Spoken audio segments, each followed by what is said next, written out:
Hi folks, this is Jason. Hope you're okay today. It's good to be with you. And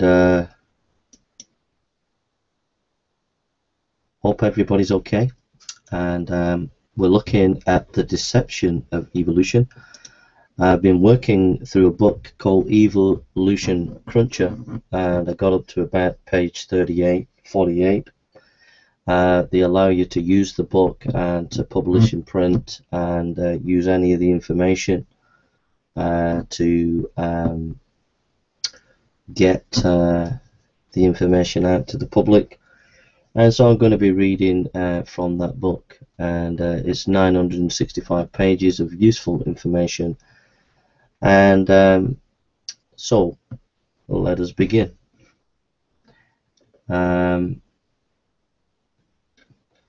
We'll start from 1949. Chinese communism, 1950, when the communists took control of China in 1950, the first new text introduced into all the schools was neither Marxist nor Leninist but Darwinian. Chinese communist leaders eagerly grasped evolutionary theory as a basic foundation of their ideology.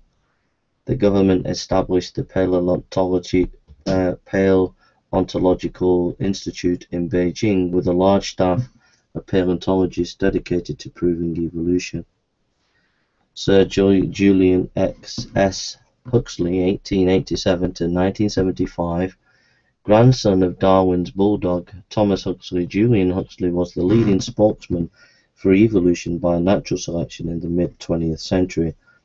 Upon being named the first Director General of UNESCO, he was able to make evolution the keystone of United Nations scientific policy. He saw it as an opportunity to extend evolutionary thinking to the nations of the world, and he made the most of it. Julian Huxley UNESCO pamphlet. Pitdown skull debunked. In 1953, this piece of skull and separate jaw was the only clear evidence that man was descended from an ape-like creature. In 1953, Kenneth Oakley, British Museum geologist, Joseph Weiner, Oxford University anthropologist, and Lee Gross Clark, anatomy professor at Oxford, managed to get their hands on the Pitdown skull and jaw and proved it to be a total forgery. The newly developed fluorine test revealed the bones to be quite recent. Additional research showed the bones had been stained with bichromate to make them appear aged. Drillings into the bone produced shavings instead of ancient powder. The canine tooth was found to have been filled and stained. Weiner published a book about the Pitdown forgery in 1955. William L. Strauss, The Great Pitdown Hoax, Science, February 26, 1954.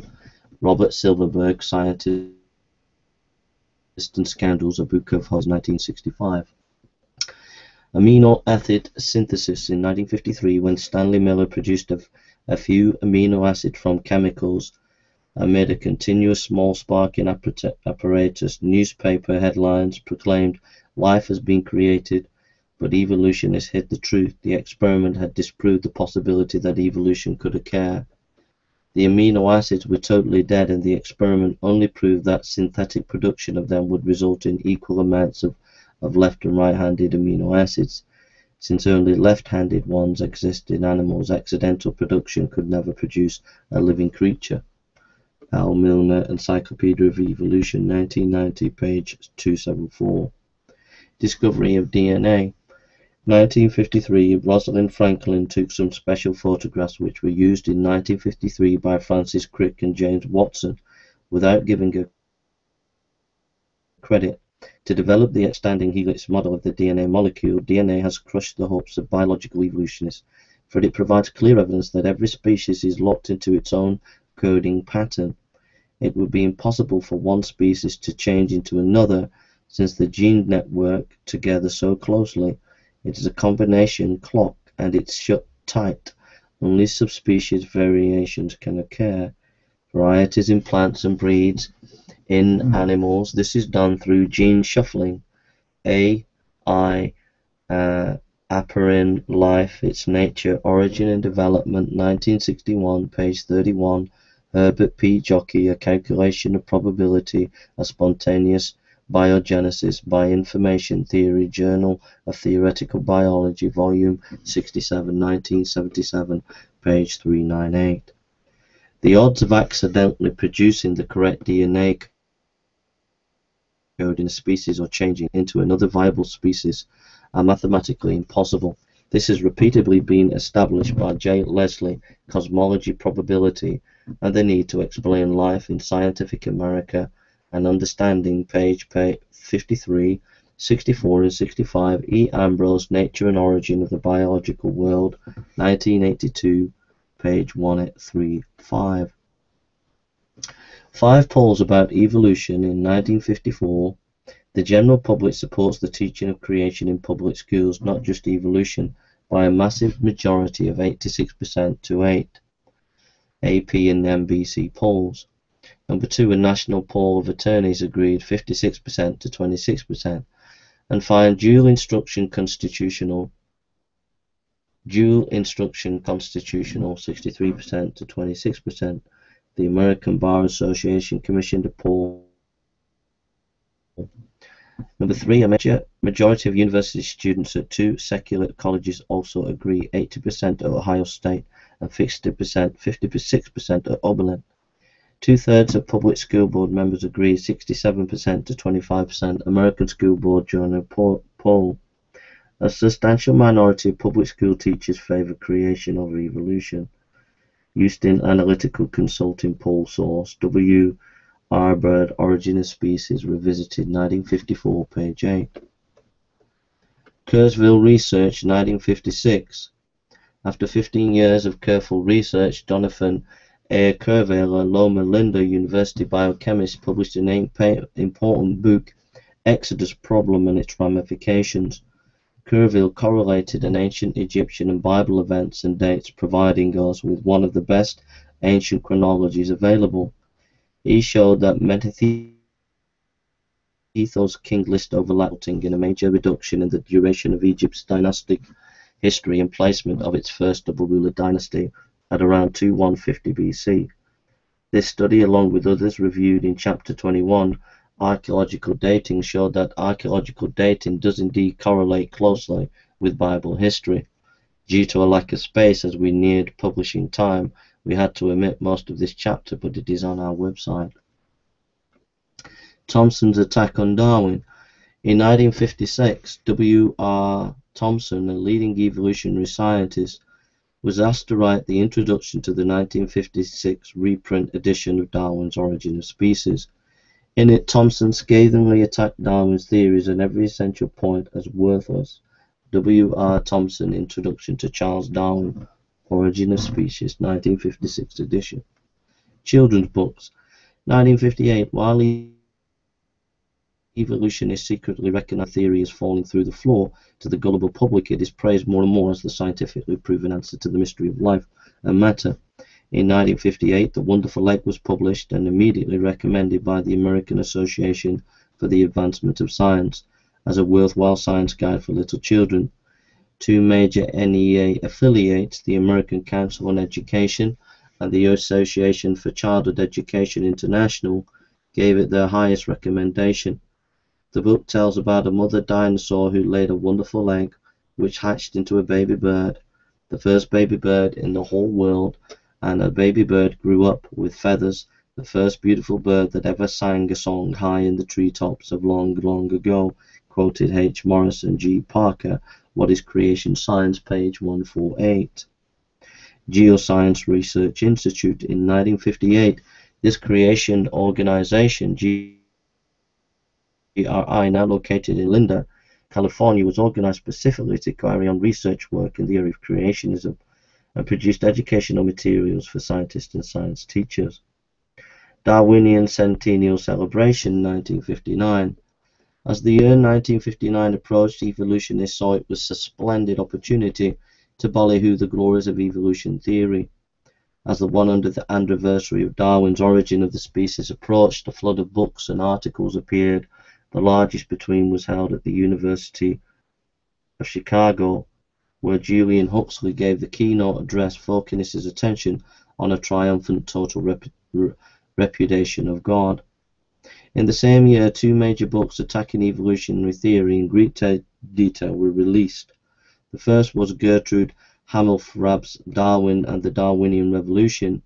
Holding a doctorate from the University of Chicago, her book was a powerful expo on the havoc the theory has wrought on the modern world. The second in-depth book was by Jacques Bazoun, history professor and dean of graduate faculty at Columbia University. His book Darwin, Marx and Wagner declared that evolutionary theory was directly responsible for European wars of 1870 to 1945. Biological Sciences and Curriculum in 1959.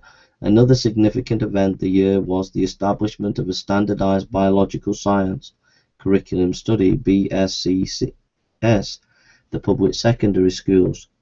The stated objective was the teaching, here it is, of evolution, sex education and racial problems and the need for legalizing abortion. A.B. Groban, Biological Science and Inquiry into Life. BSCS quickly received a $7 million grant from the National Science Foundation to develop this new series. Shortly afterwards, the second major textbook revealed Project Man, of course of study, was given $7 million by the National Science Foundation. It was filled with humanism and morally objectionable interpretations of personal and social life. Revolt in France in the early 1960s. A large number of French biologists and taxonomists, species classification experts, rebelled against the chains of the evolutionary creed and declared that they would continue their research but would no longer try to prove evolution, which they considered an impossible theory. Taxonomists who joined the revolt took the name cladists. Z. Lidinsky, Should We Burn Darwin? In Science Digest, Volume 51, January 1961, page 61. Ooh, that is awesome information, that is. First quasar discovered in 1962, telescopes and a mysterious object which was named 3C273, which had a spectrum that was unintelligible. This peculiar object radiated most strongly in the fringes of the visible spectrum. It was a total mystery until February 1963, when Jesse Smith recognized that the problem was that it had a radical 6% shift towards the red. If the speed theory of redshift promoted by evolutionists was correct, that meant the object was moving away from us at 16% the speed of light and was a massive 3 billion light years from Earth. As more and apparently faster quasars were discovered, the situation kept worsening.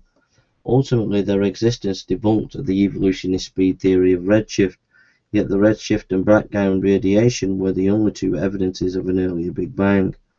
For example, in 1977, a quasar was found which, according to the redshift theory, was moving faster, 8 times faster than the speed of light. Of course, scientists know it's impossible for anything to travel faster than the speed of light. George Abel, Exploration of the Universe, 1973, page 409, Time Life, Cosmic Mysteries, 1990, page 68 to 69, Sky and Telescope, 53, 1977, page 1702. Creation Research Society in 1963. This important creation research organization was founded by doctoral scientists with the express purpose of conducting research into creation evolution topics and publishing regular reports on them. Its journal reports have been of high scientific caliber. Background radiation. 1965, using a sensitive radio astronomy telescope, A.A. Penzias and R.W. Wilson research at Bell Laboratories discovered low-energy microwave radiation coming from outer space. Big Bang theorists immediately claimed that this proved the Big Bang. They said it was the last part of the explosion, but further research discovered that it came from every direction instead of only one, that it was the wrong temperature and that it was too even. Even discoveries in the 1990s have failed to show that this radiation is lumpy enough, their term, to produce stars and planets. Steady state universe theory abandoned in 1965. Fred Hoyle abandoned his steady state theory entirely in a public announcement at a meeting of the British Association for the Advancement of Science. He listed 5 scientific reasons why it was impossible. Nature, October 9th, 1965, page 113. The Switzerland Meeting, 1965. It was not until the 1960s that the neo-Darwinists, those who had given up on natural selection, believed that mutations were the mechanism of cross-species change, began fighting with one another in earnest. At this meeting of mathematicians and biologists, mathematical doubts were raised about the possibility of evolution having occurred. At the end of several hours of heated discussion, it was decided to hold another meeting the next year. That's amazing stuff. The Witzer Institute Symposium in 1966. A milestone meeting was the four-day Witzer Institute Symposium held in Philadelphia in April 1966. A number of mathematicians familiar with biological problems spoke and clearly refuted neo-Darwinism in several ways. And an important factor was that large computers were by this time able to work out immense calculations, showing that evolution could not possibly occur even over a period of billions of years, given the complexity of DNA, protein, the cell, enzymes, and other factors. We will cite other examples here. Merritt Eden of MIT explained that life could not begin by random selection. He noted that if randomness is removed, only design would remain, and that required purposeful planning by an intelligence. He showed that it would be impossible for even a single-ordered pair of genes to be produced by DNA mutations in the bacteria. E. coli, which is a very little DNA with 5 billion years in which to produce it. Eden then showed the mathematical impossibility of protein forming by chance.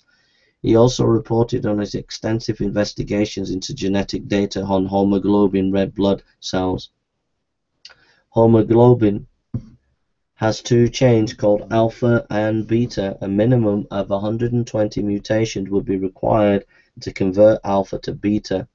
At least 34 of these changes required changeovers in 2 or 3 nucleotides. Yet Eden pointed out if a single nucleotide change occurs through mutation, the result ruins the blood and kills the organism.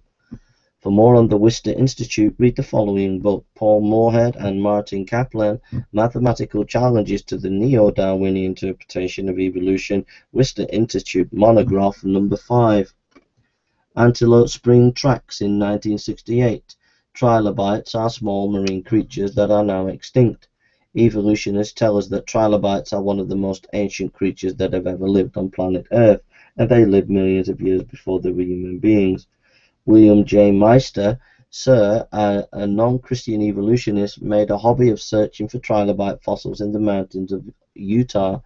On June 1, 1968, he found a human footprint and trilobites in the same rock, and the footprint was stepping on some of the trilobites. The location was at Antelope Springs in about 43 or 60 kilometers northwest of Delta, Utah. Then breaking off a large 2-inch thick piece of rock, he hit it on edge with a hammer and it fell open in his hands. To his great astonishment, he found on one side the footprint of a human being with trilobites right in the footprint itself. The other half of the rock slab showed an almost perfect mold of a footprint and fossils. Amazingly, the human was wearing a sandal. To make a longer story short, the find was confirmed when scientists came and found more sandal footprints. Meister was so stunned that he became a Christian. This was Cambrian strata, the lowest level of strata in the world, yet it had sandal human footprints. Hallelujah. That's tremendous, amazing. Discovery of trilobite fossils in shod footprints of humans in trilobite beds, a Cambrian formation, Antelope Springs, Utah, in Why Not Creation, 1970, page 190. The Apalach Institute Symposium in 1969. A follow-up meeting of scientists was held and given the title Beyond Reductionism, but it only resulted in fruitless discussions by scientists who had carefully researched the problems with men who were desperately trying to defend the evolutionary theories against the ever-growing mountain of evidence to the contrary. First moon landing in 1969. By the 1950s, scientists were able to predict that if the moon was billions of years old, it would have a thick layer of dust many miles thick. This is due to the fact, as R.A. Layton explained, the lunar surface is exposed to direct sunlight and strong ultraviolet light. and extra rays from the sun gradually destroying the surface layers exposed rock, reducing them to dust at the rate of a few 10,000ths of an inch per year. In 5 to 10 billion years, this was produced 20 to 6 miles, 32 to 97 kilometers of dust. R. A. Layton, Lytton, quoted in R. Weiss on Creation, Evolution Controversy, page 175. Because of this, NASA first sent an unmanned lander which made the discovery that there is very little dust on the moon's surface. In spite of that, Neil Armstrong feared that he and Edwin Muldrin might suffocate when they landed, but because of the moon is young, they had no problem. Landing on July 20th, 1969, they found an average of 3 to 4 inches of dust on its surface. That is the amount one would expect if the moon were about 6,000 to 8,000 years old at a rate of 1 inch every 10,000 years. In Isaac Asimov's first published article in 1958, he predicted that the first rocket to land on the moon would sink gloriously in the dust and everyone inside would perish. Article mentioned in Isaac Asimov on Science, a 30-year retrospective, 1989, page 16 to 17. Born inventory in 1971. A complete listing of all the Australopithecine finds up to the end of 1961 was printed in a new book. This included all the African bones of our half-ape, half-human ancestors. Time, Life, The Missing Link, Volume 2. Although 1,400 specimens are described, most are little more than scraps of a bone or isolated teeth. Not one complete skeleton of one individual exists. When parts of bones are found, they of course can be moved into various positions and be interpreted as belonging to different creatures with very different skull and jaw shape. To this day, there is no real evidence of any genuine non-human ancestor of ours. Chapter 13 explains why reputable scientists question or reject the various finds by anthropologists. Matthews attacks Darwinianism. In 1971, by the later part of the 20th century, even though the ignorant public continued to be told that evolution was triumphant, proven success, it was difficult to find any scientist who would defend Darwinian theories before his peers.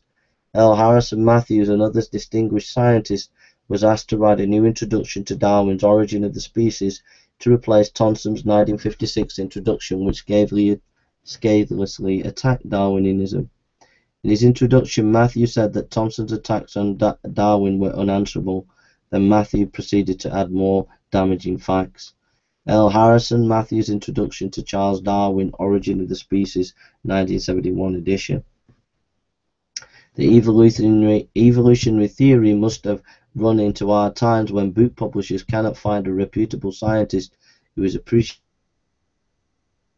either of its basic teaching or its founder. Nice Symposium, 1972. By the early 1970s, not only were biology evolutionists in turmoil, but cosmologists and astronomical evolutionists were also. The Nice Symposium met in April 1972 to summarize what had been accomplished and to list what was still unknown. The unanswered questions included just about every aspect of evolution in outer space. See Nice at the back index of a number of the questions. How did hydrogen clouds form themselves into stars? How did linear momentum from theorized Big Bang change itself into angular momentum and begin circling? How did the planets and moons form? The entire list is mind-boggling.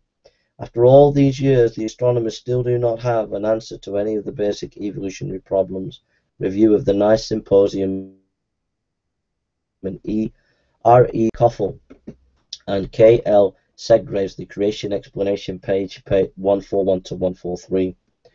Institute of Creation Research, 1972. Henry Morris and Associates founded the Institute for Creation Research, ICR, this year. It has since become the leading anti-evolutionary organization in the world and is located in El Cajon, California. The Return of the Hopeful Monster in 1972. Stephen Jay Gould, a highly respected paleontologist at Harvard, Niles Eldredge, the head paleontologist at the American Museum of Natural History in New York City, and Stephen M. Stanley of Johns Hopkins University led out in resuscitation Richard Goldschmidt's hopeful monster theory, demanded that a community of evolutionary scientists consider it as the only possible mechanism for transspecies changeovers. It was first revived in a cautious science paper presented by Gould and Eldridge in 1972, punctuated Equilibrium, an alternative to phyletic gradualism in 1972, but it was not until 1977 that an article by Gould brought it back to center stage, Return of the Hopeful Monsters in Natural History, June-July 1977. The increasing despondency amongst evolutionists over their inability to use natural selection or mutation to provide even the slightest evidence of cross-species evolution eventually led a number of scientists in the 1980s to switch over to this astoundingly ridiculous concept that millions of beneficial mutations occur once every 50,000 years to two creatures, a male and a female, who are living near each other, thus producing a new species pair. Polled of citizens and parents in 1973, a survey of 1,346 homes found that 89% said creation should be taught in the public schools. In a separate poll in 1995, Holmes 84% said scientific evidence for creation should be presented along with evolution, a comparison of students studying two models in Decades of Creation, 1981, page 55 to 56. Dudley's radio dating research in 1975. Radio dating of the cemetery rocks based on uranium and thorium and other chains had been relied on heavily to provide the millions of years dates, but a broad variety of research data repeatedly demonstrated that these methods are extremely unreliable. Much more on this in Chapter 6. Inaccurate dating methods. H.C. Dudley, one of these researchers, found that using pressure, temperature, electric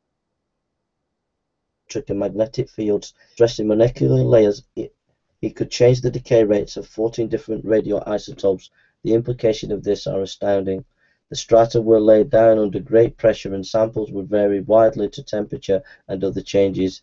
Such discoveries, along with the fact that the dates never agreed with one another, greatly reduced the value of radio dating radium, thorium, and other rocks. H.C. Dudley, Radioactivity Re-examined in Chemical and Engineering News, April 7, 1975, page 2.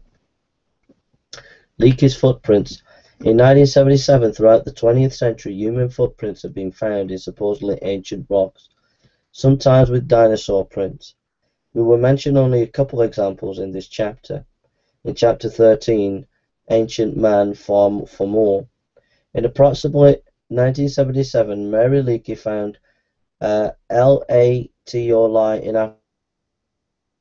Africa, 30 miles, 40 kilometers south of Olduvai, Georgia, human footprints which by strata they are on evolutionists date at 4 million years in the past. Yet they are identical to modern human footprints. These and other footprints disprove evolutionary theory, especially those in which dinosaur prints are found with human footprints. Dinosaurs are said to be dated from 65 million to 135 million years ago, whereas man is said to have appeared far more recently. National Geographic, April 1976. Science News, February 9, 1980. Plesiosaur discovered in 1977. Scientists have wondered for decades whether an extinct dinosaur would ever be found alive. Then in April 1977, a Japanese fishing vessel caught a 4,000-pound, 1,814 kilogram, 10-meter creature in its nets of the east coast of New Zealand. A qualified zoologist was on board and photographed and examined it carefully and confirmed that indeed it was a plesiosaur, a sea-dwelling dinosaur which supposedly had been dead for 100 million years. They were so thrilled that they published scientific papers on it, issued a postage stamp, but recognizing that the creature would disprove their fossil strata theory, Western scientists said it must have been a sea lion. There was an almost total news blackout on this in the West, with the exception of a few publications. New York Times, July 24, 1977, Nature, July 28, 1977. There is more data on Chapter 12, Fossil and Strata. That's amazing, man. Absolutely amazing. See how deceptive it all is. Absolutely deceptive. Couldn't believe. You can't believe. You couldn't make it up if you tried. I mean, absolutely devastating to evolution. All this information, and it's all documented. You can all go and check it and find out how these evolutionists cover it all up, throw it under the carpet where they've been exposed. And did you hear that? A complete blackout, a complete and utter blackout of the Western media on that issue. Come on, folks, you got to wake up. Chinese characters explained. In 1976, Chinese is one of the most ancient written languages in existence.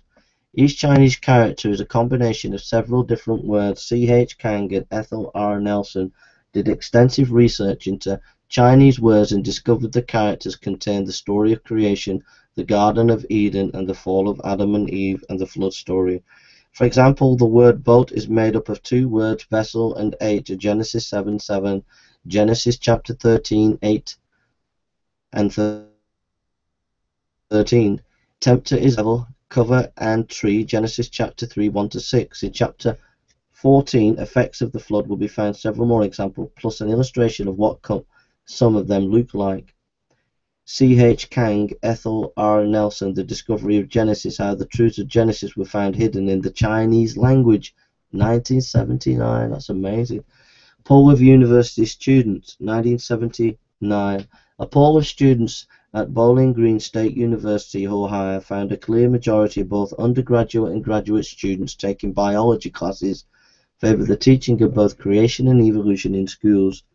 Undergraduate students, 91%, graduate students, 71%, and it says Jerry Bergman, Attitude of University Students Towards the Teaching of Creation and Evolution in the Schools, Origins, Volume 6, 1979, page 64 to 66. Notice all these, these polls that have come up from 1953 to the 70s, many people saying they would like to hear the creationist viewpoint, but the intellectual elite and those who were in charge of education in America and in the West made it quite clear that no, they were not going to allow any other particular position to be taught in schools. And yet, even academics, even students were saying, no, we should have an open discussion. So the academic world in the West does not allow a fair enough discussion within schools and colleges and universities about any information that might critique evolution. Polystrate mystery solved. In 1980, upright polystrate tree trunks in 10 to 30 feet, 31 to 95 dm in length, have often been found in coal beds, yet the coal beds were supposed to have been laid down over millions of years. Why are vertical tree trunks in them? Just after the St. Helens explosion in May 1980, analysis near Spirit Lake revealed many vertical floating tree trunks in it. During the flood, such tree trunks would easily have quickly been surrounded by sediment and buried. Edward L. Hoard, upright trunks of neocalamites form in the upper Triassic. Journal of Geology 55 from 511 to 513, 1947. Stephen A. Ustin of Mount St. Helens and Catastrophism in Impact, July 1986, page 13. Next, Sunderland interviews the experts 1980 to 1981. Over a one-year period and with their permission, Luther Sunderland tape-recorded interviews with three of the most important paleontologists in the world, who are in charge of at least 50% of the major fossil collections on the planet, covering every basic fossil discovery in the past 150 years. He found that not one of them could name a single missing link. A halfway species between our regular species. L.D. Sunderland, Darwin's Enigma, page 89. There are no transitional forms. For more on this, see Chapter 12, Fossils and Strata. Chicago Evolution Conference, 1980. While the newspapers, popular magazines, and school textbooks emblazoned evolutionary theory as being essentially proven scientifically in so many ways, the evolutionary scientists were discouraged. They knew the truth. The Switzerland, Worcester and Appalach meetings had clearly shown that theirs was a losing cause. However, in yet another futile effort, in October 1980, 160 of the world's leading evolutionary scientists met again, this time at the University of Chicago. In brief, it was a verbal explosion. Facts opposing evolution were presented, and angry and insults were hurled in return. The following month, Newsweek, November 3, 1980, reported that a large majority of evolution at the conferences agreed that not even the neo-Darwinian mechanism of mutation working with natural selection could no longer be regarded as scientifically valid or tenable. Neither the origin nor the diversity of living creatures could be explained by evolutionary theory. I can't believe this. This is just crazy. This is why, as evolutionists and those who believe in evolution, why you can't see that this is all a bunch of lies. You even had in the Chicago meeting, you had hundreds of you had, how many was it? You had I just can't believe it. 160 of the world's leading evolutionary thinkers, who were leading evolutionary scientists, make a statement.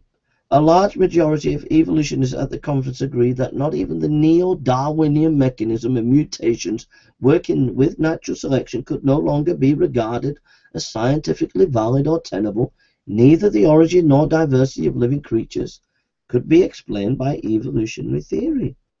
Roger Lewin, Evolutionary Theory Under Fire in Science, November 21st, 1980. J.R. Taylor, Great Evolutionary Mystery, 1983, page 55.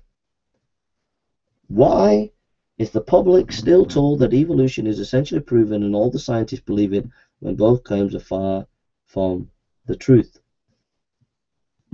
New York City Evolution Conference, 1981. The following year, another important meeting was this one at the American Museum of Natural History in New York City.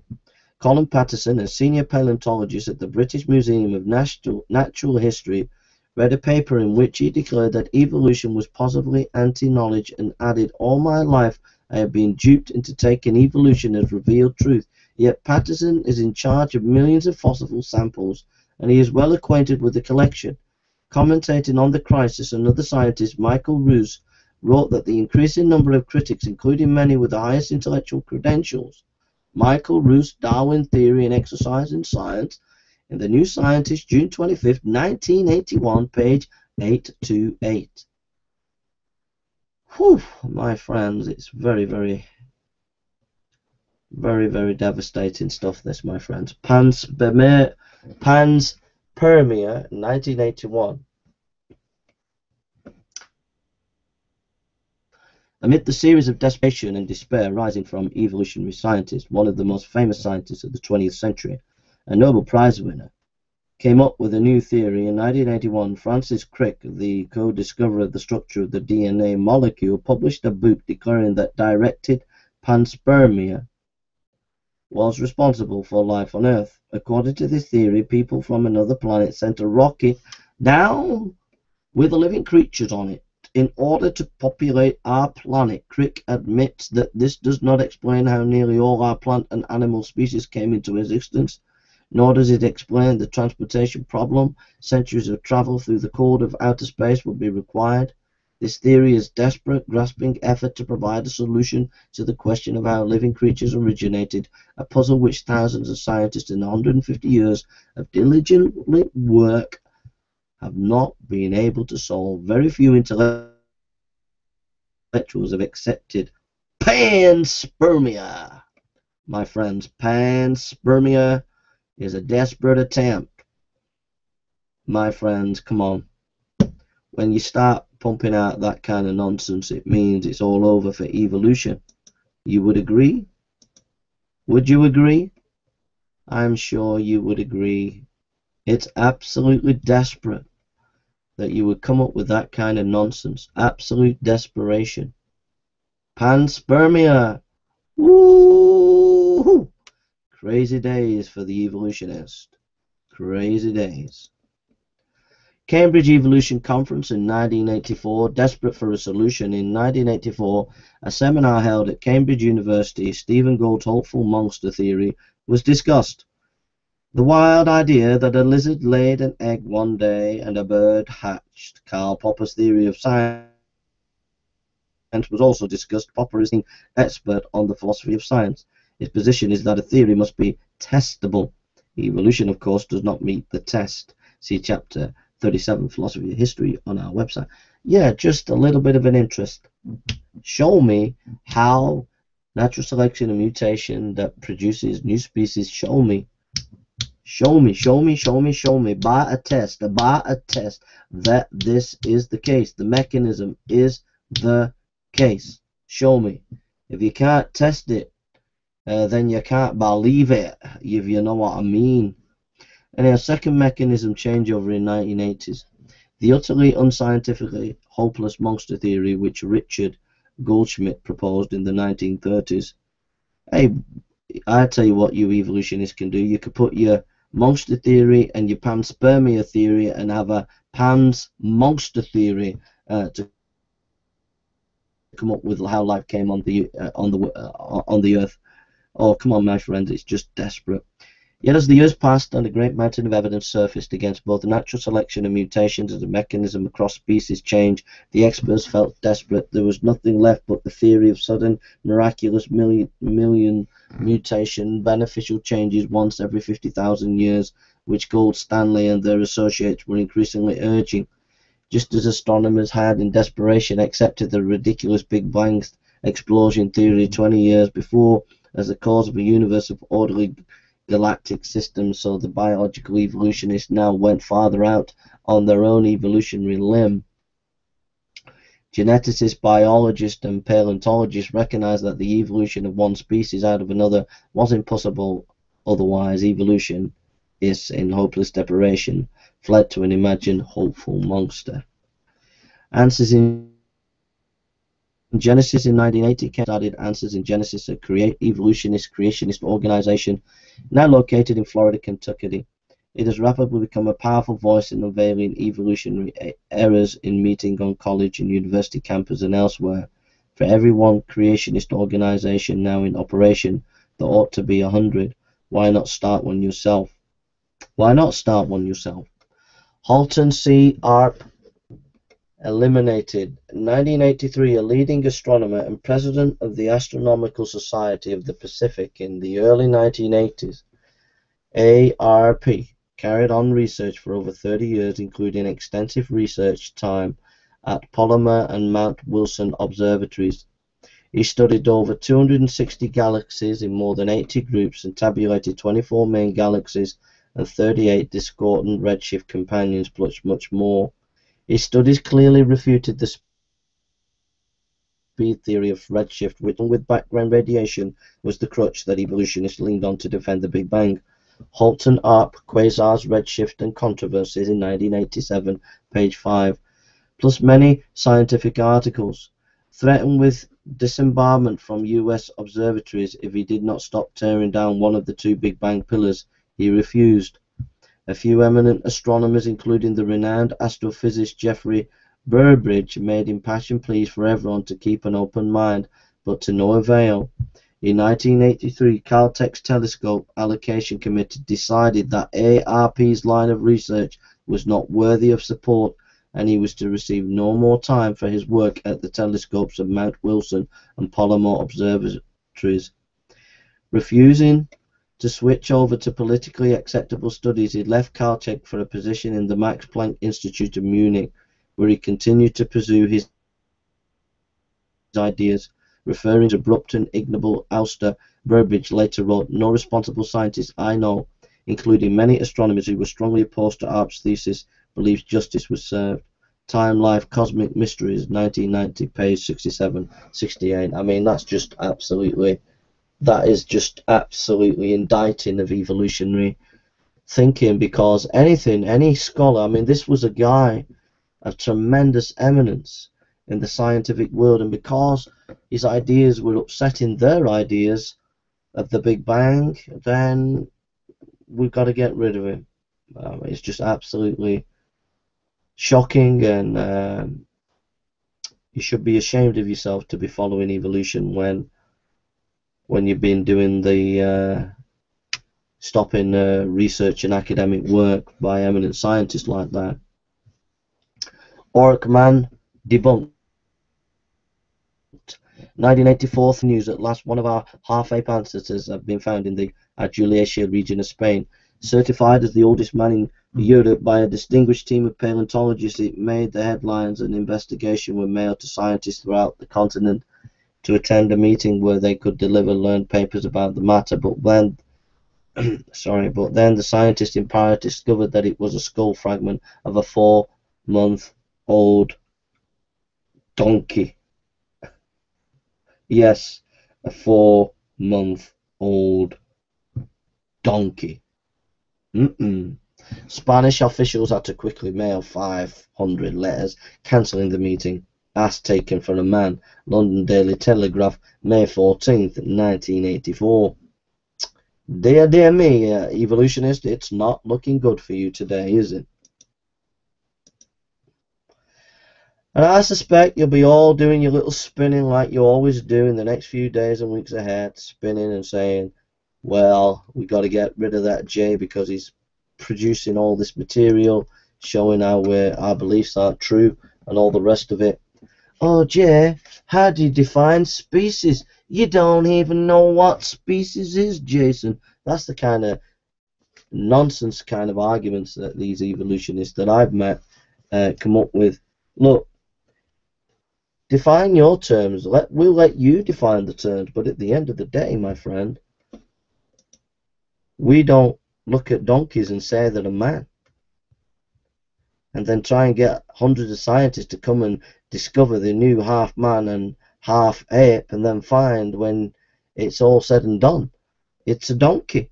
I mean, come on. That was in 1984. As taken from a man, London Daily Telegraph, May 14th, 1984. Atheist and evolutionist. Archaeopteryx debunked in 1985, although no cross-species missing links, half of one species and half another, had ever been found. Something close to it had been discovered. As mentioned earlier, in 1861, a fossilized feather was found in the limestone deposits of Solnhofen, Germany, near Eichstätt. It was considered valuable since it reportedly came from the late Jurassic strata, and there were not supposed to be any birds back then. Soon another fossil was offered for sale, always from owners of the same quarry. It was a bird with feathers, with a head and neck missing. The British Museum paid a lot for it, so in 1877 another bird with feathers was offered for sale, and this one looked like it might have the head of a small dinosaur. In 1985, 6 leading scientists, including Fred Hoyle, examined the fossil and found it to be a hoax. For details, you'll see Chapter 17 of the Evolutionary Showcase. Arkansas Creation Trial, 1981. In December 1981, at the Federal District Court in Little Rock, Arkansas, Judge William Overton presided over, in quotes, a trial to decide whether the state of Arkansas could place concepts about creation in public school textbooks. The courtroom of 200 was packed with reporters. The ACLU had over 50 lawyers and working on the case. In contrast, the Arkansas Attorney General Office could only commit 3 of its attorneys to the case. Francesco J. Ayala testified that the origin of living creatures from dirt and water, though it occurred, was not part of evolution. That nicely took the evolutionary puzzle out of the court trial.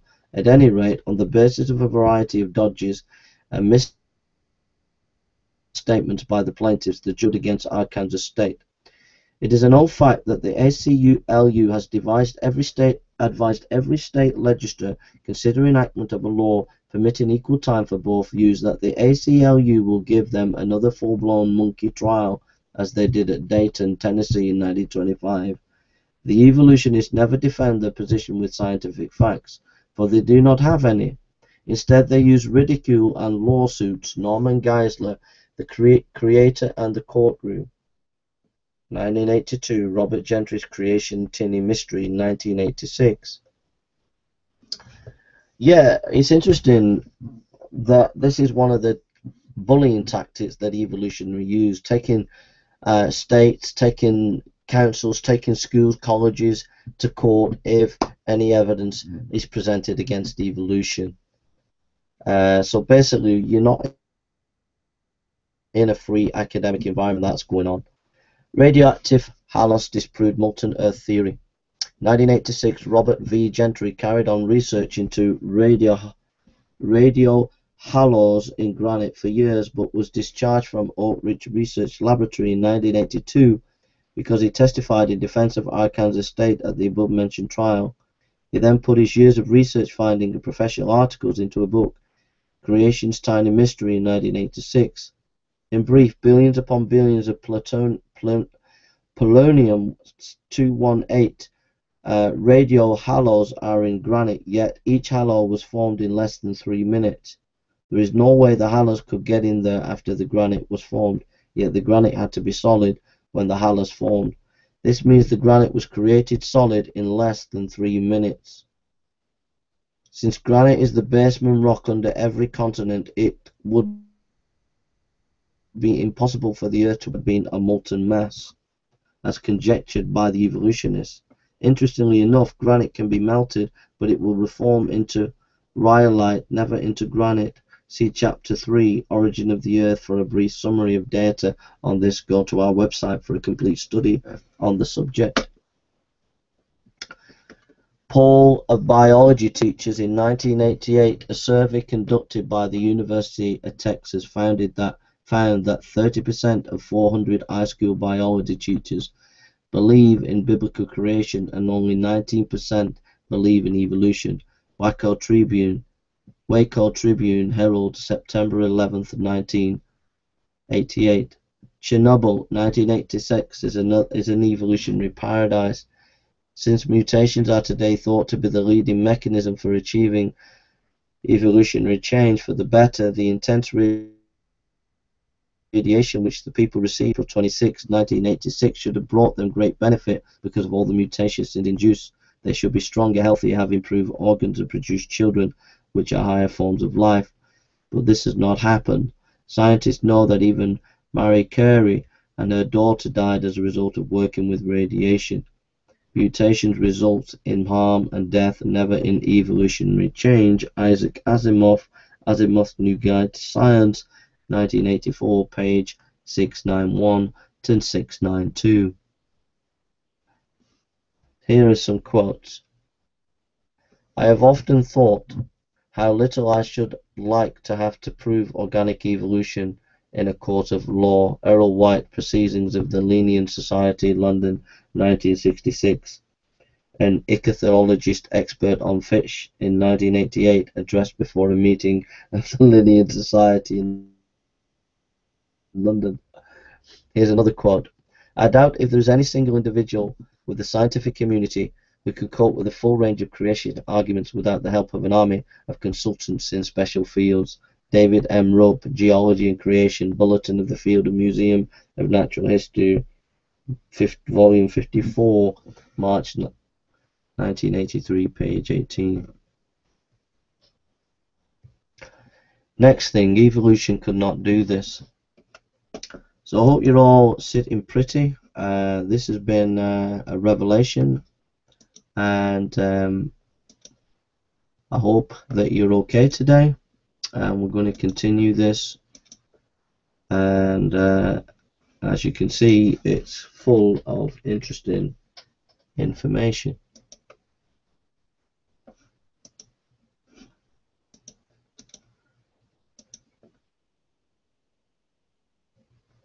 So we're going to have just a few more now. We've gone on for nearly an hour, or maybe longer than an hour, and this is the second part in the series. We've done Evolutionary Exposed, and we did over a full hour there, and this is the Deception Evolution, and there'll be 3 or 4 of these over the next few weeks, more in depth, and I hope you can see that when we look at this in depth and we consider evolution like this, that there's some shocking, absolute shocking facts that the atheist will not tell you, the evolutionist will not tell you, and it's quite devastating to their position.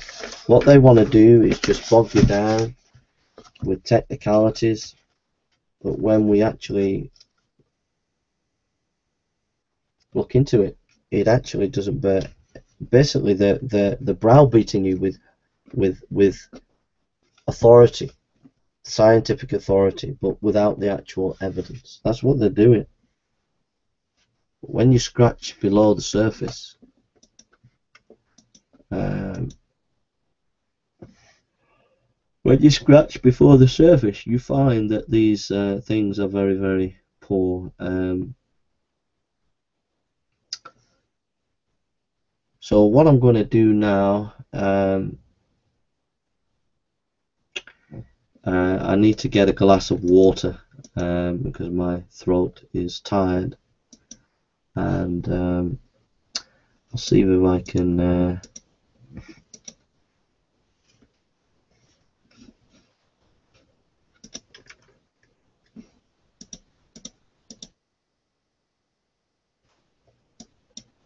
so what we'll do is I'll just play you a clip.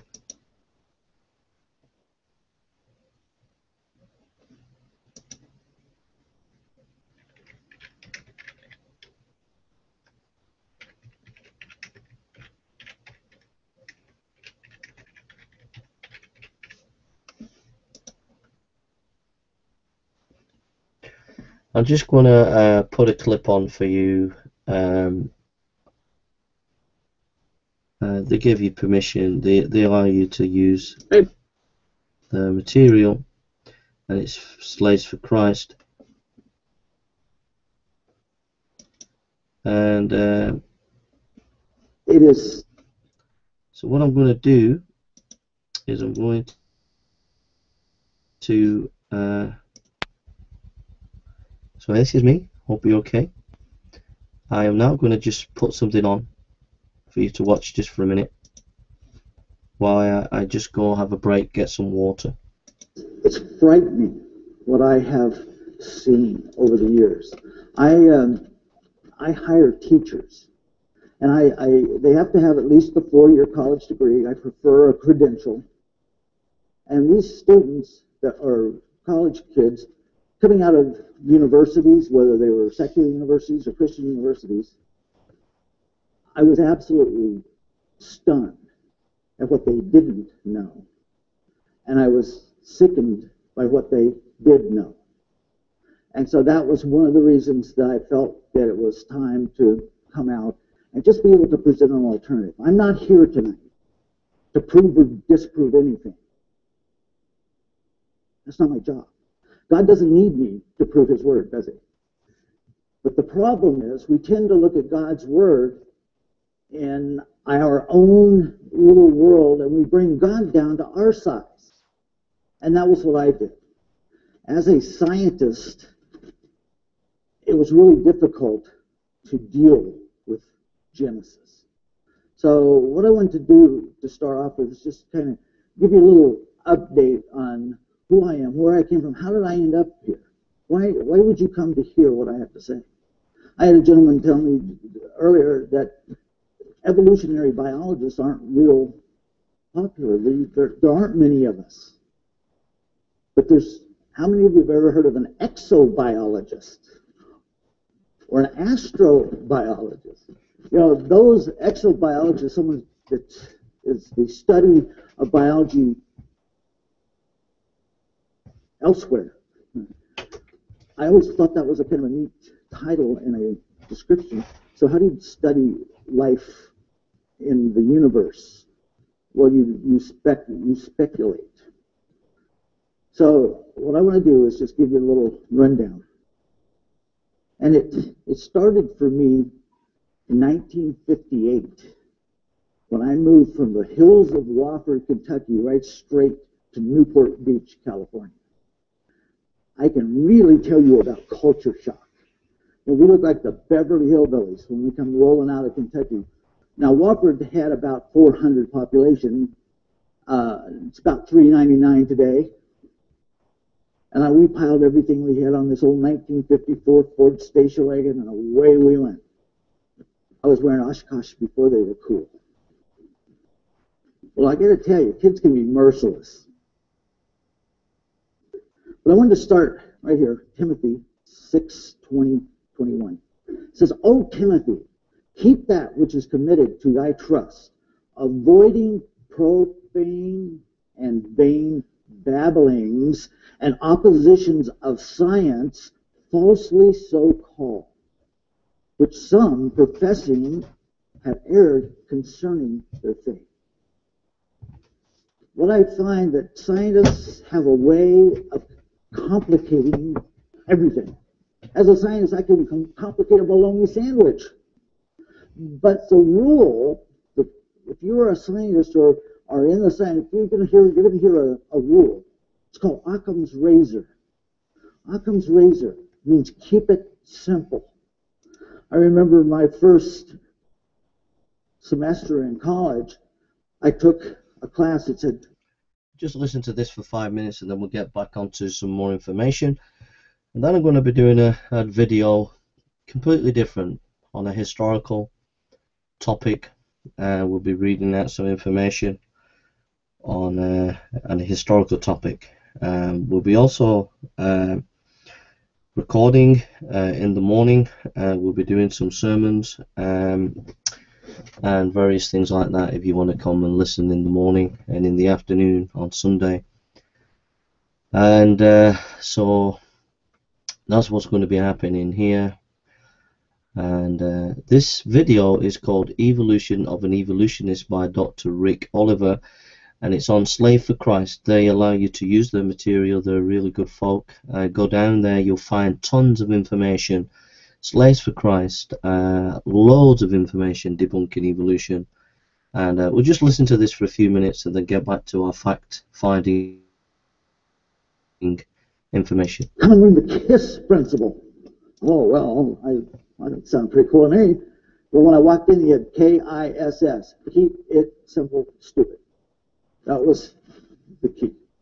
Now, this is kind of a sad, but also kind of a humorous thing. When I read, first time I read this in the New York Times, I thought, that's sad. How can a man sit dead at his desk for 5 days and nobody notice? Well, you know what? It dawned on me. I've been going and speaking to some churches, and I've seen people sitting dead in the pew for years.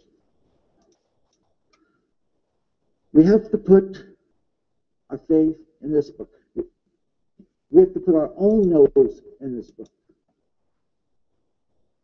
Let me read this for you and just see how interesting.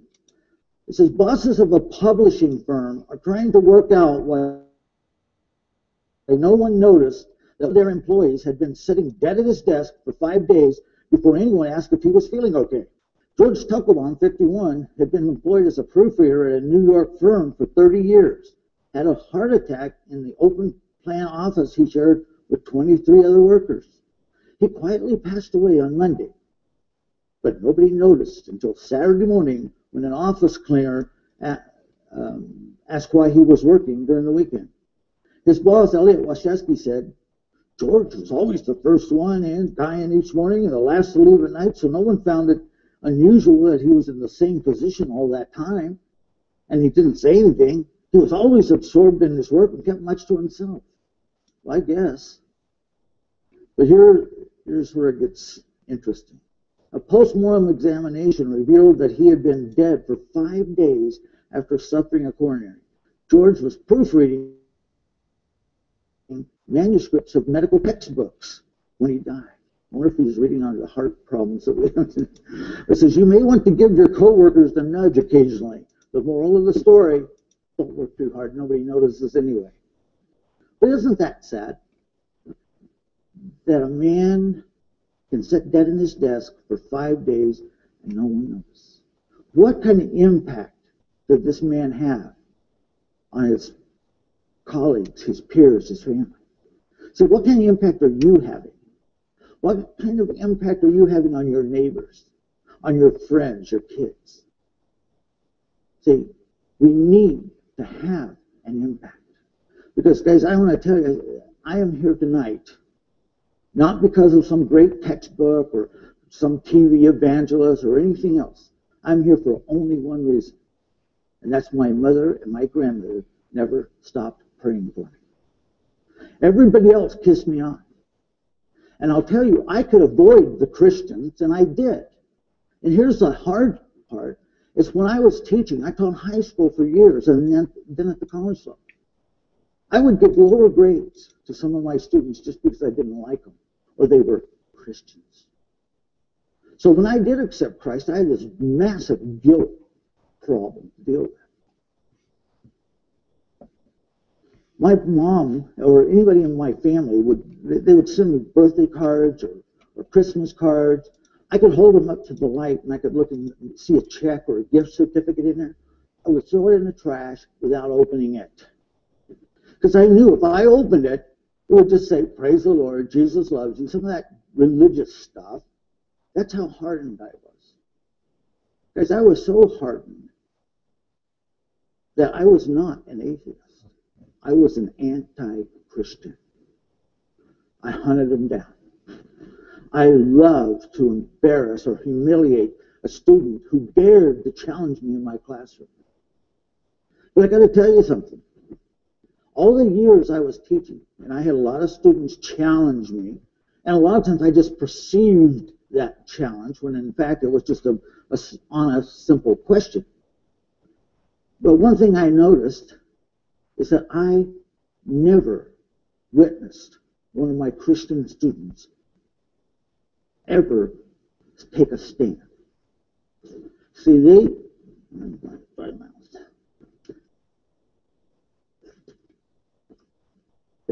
would never take a stand for God's word over man's word.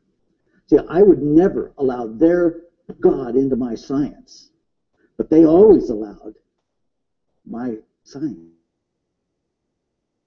into their God. And if they did that, I had them.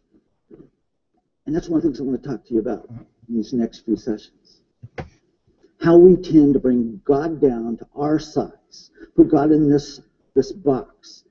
You know, how arrogant that we would think that as a finite being, we can bring an infinite being down and understand. You know, God says, right in his own words, there are just some things he knows that we don't. You know, people say, well, you know, as a scientist, this is not a textbook. No, it's not a science textbook, but I've got to tell you something. Every place this book touches on science, it is absolutely correct. This is the only book that has not changed. If some of the books I used as a student and then some of the books I made my students read are no longer valid. They're obsolete. Not this one. I always like to start in this area here, where we need to understand that God's word is the true word. And we've got to be careful when we start messing with God's word. He tells us if we add to or take away from, there's problems. So we've got to understand that the deception is really subtle. See, Satan doesn't run around in a little red suit with a pitchfork and, you know, a cartoon character. But yet a lot of people put him in that position. We either give him too much credit or not enough. I love this, Matthew 24:4. Jesus was talking to his disciples. Jesus answered and said to them, take heed that no man deceive you. Simple, straightforward, absolute fact. Will God deceive you? No. But I guarantee you, men will deceive. So the best way to understand or know what is true and what is just wild speculation is to check it yourself. You go to the author of the book, Acts 17:11. These Bereans were more noble-minded than those in Thessalonica, in that they received the word with all readiness of mind and searched the scriptures daily. Did you catch that? See, they didn't search the textbooks daily or the science journals. No, you search scripture to find out the truth. And guys, that's hard. I cannot believe how many times I saw these wonderful, brilliant students, when they were pressed, they would cop out for man's word over God's word every time. And I got to tell you, there's just two choices. You don't have to make a list over here and a list over here and all of these things. No, there's just two. God's word or man's word. Where do you want to put your faith? And that's what it's built on. You know, it's okay for you to have a different opinion than I do. It's okay for us to have different opinions. That's perfectly legitimate. But what is not fair is for me to inflict my opinion on you as fact. And see, that's what's happening to the students. They are being force-fed. Students are being taught what to think, not how to think. And that is so destructive. We're talking here, folks, about two religions, because that's what they are. And see, I hear people say, well, you know, we shouldn't even use that word, evolution. You know, I had a lady sitting in the front row at Mount Hermon Conference Center. It's a huge conference center. It's been there since 1906. And it's a very solid Bible-based camp, where it was. But let me tell you, this little old lady sitting in that front row, I start talking, and after a few minutes, you know, she's sitting there, she had this cane, and she's leaning on it, and she just jumps up and comes right up to me. And I'm thinking, she's going to hit me with that stick, what? And she says, you're new here, ain't you, young man?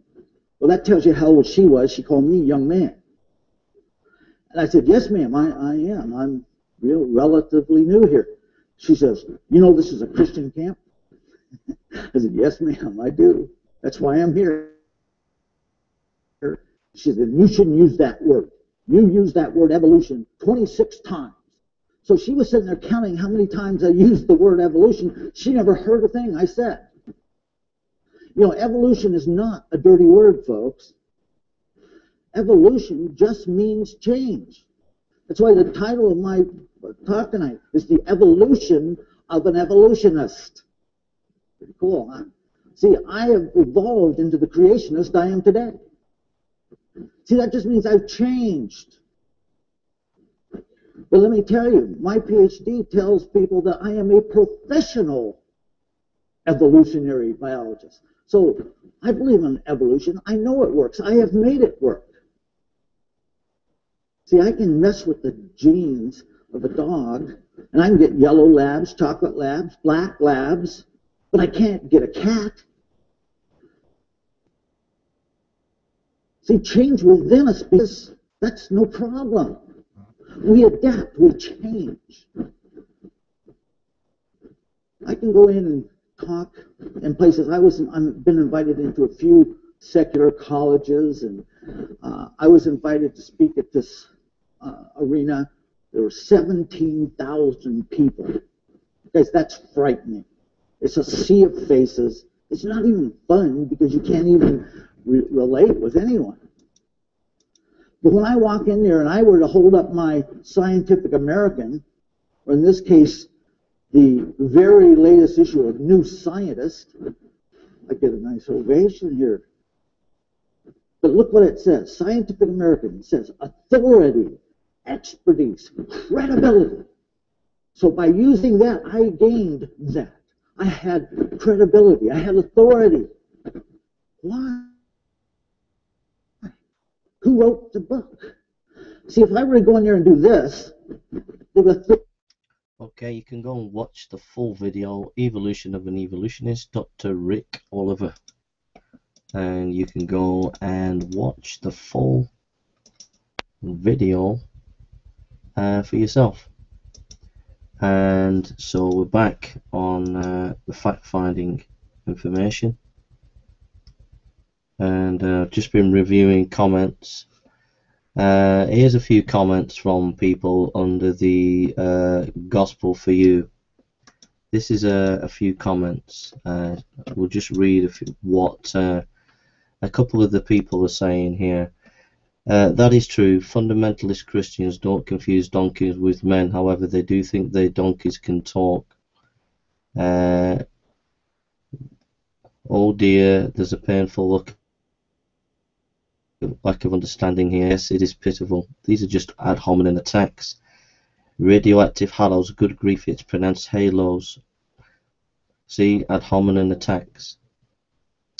It's all pure ad hominem attacks from the atheist. Even Ken Ham wouldn't use these kind of arguments, etc., etc. It's just ad hominem attacks. That's all the atheist can do. And it's the atheist just saying all sorts of things against me because they can't win any arguments in academic debate against me, so they try to get me off YouTube, but that's another topic. We're not going to let them spoil the evening. We've had a wonderful evening and of brilliant intellectual stimulation, and we're not going to let them spoil that brilliant intellectual stimulation for all the research that we've been looking at in this video, which has been documented information that you can go and check, and maybe some of the references are wrong. Let's say in this reading that I've done, let's say 30% of the information is wrong. Even if 30% of the information that was wrong, if just 70% of the information that I've been reading is correct, it's devastating for evolution. But I think most of this guy's information will be correct because he references the magazines, the newspapers and whatever, the books, the scholars. And when the atheists begin to realize that I'm making videos on this issue, they'll start pulling it to pieces and whatever. But I would say, don't listen to them, don't listen to me, read the book, and then go and research information yourself. Go and check it out yourself, go and have a look yourself. The atheist and the evolutionist are masters of deception. They are masters of deception. And they will try to deceive you, and they claim to be people of science, but I'm an outlaw on YouTube. They don't want me on YouTube to produce scholarly videos on theology and philosophy, which is my field, and historical studies, which is my field. The atheists can't stand me being on YouTube because I can produce this kind of material, but they don't want that. And they don't want any information to get out there which will expose them. They won't have any academic debates with me. I've tried to get academic debates with the top people. The only academic debates that I could get with people are these lower atheists, and they're not academic debates.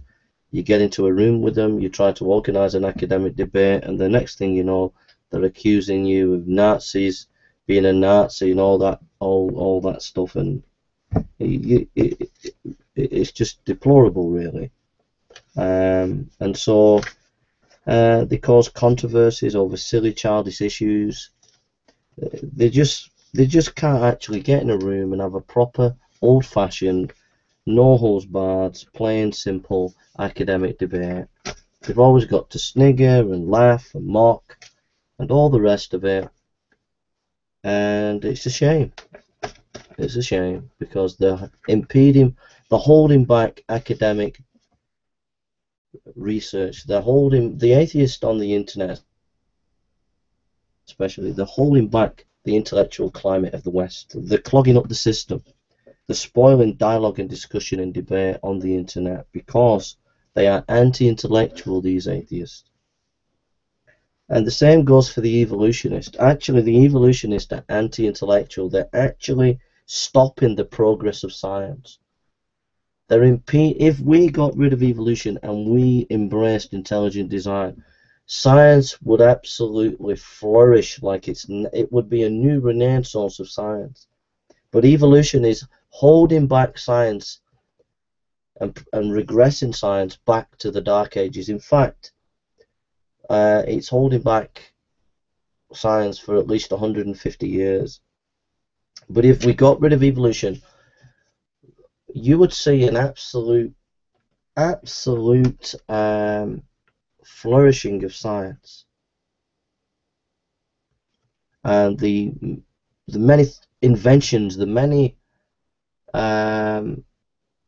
discoveries of drugs, and the discovery of new information that we would have if we dropped evolution and embraced intelligent design. We would have a massive influx of new information, and we would be able to bring a lot more healing to people. We would discover the power how to heal many of the big diseases today.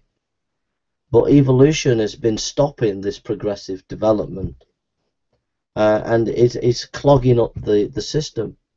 So it's important to save people's lives from many of the big diseases today, to get rid of evolution and allow proper scientific study and inquiry. It's really, really sad that the evolutionists are stopping proper academic development. They are impeding proper scientific information. We would have so many new drugs, new engineering capabilities. We would have so much that we could use to help fight against diseases and famine and all the rest of it. And it's shocking what the evolutionists have done and are doing now. And it's time we brought an end to evolution, and we began to build new technologies from the development of information design. That's where we need to be going today. Everybody knows this, but very few scientists and academics want to say it, but many of you actually feel this in your heart, know it in your mind, but are afraid to say it. Evolution could not do this. The mallee bird lives in the Australian desert. In May or June, with its claws, the male makes a pit in the sand that is just the right size, about 3 feet 9 dm deep and 6 feet 18 dm long. Then he fills it with vegetation. As it rots, it heats up. The bird waits patiently until the rains, which increase the heat to over 100 Fahrenheit, 38 Celsius, at the bottom of the pile. The bird waits until it's down 92% Fahrenheit, and when the right temperature is reached, he calls for his wife. They mate. She lays 1 egg a day for 30 days and then leaves. The male then covers the eggs with sand and continually checks the temperature with amazing thermometer bill for 7 weeks. He cannot let the temperature go up or down even 1 degree. If it cools at night, he piles on more sand. If it overheats in the day, he pulls off sand. At hatching time, the chicks break their shells and crawl up through as much as 2 feet of sand. Arriving at the top, each one is fully able to fly and is on its own. Neither father or mother mallee bird gives it any further attention or training. When it grows up, it does as its parents did.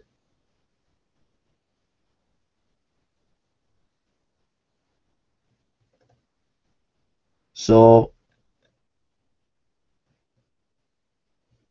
that's chapter 1, and we've reached page 69.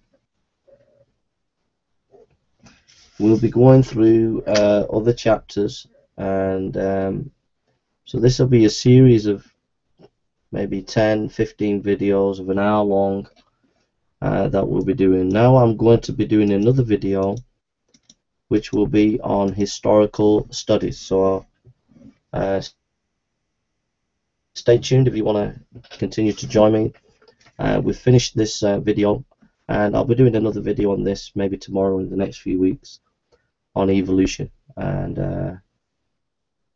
I hope you've enjoyed it. I'm now going to be doing a video on a historical study, so I'll see you in a few minutes if you're interested, and if you're not, don't worry about it. So take care, and God bless you, and see you soon.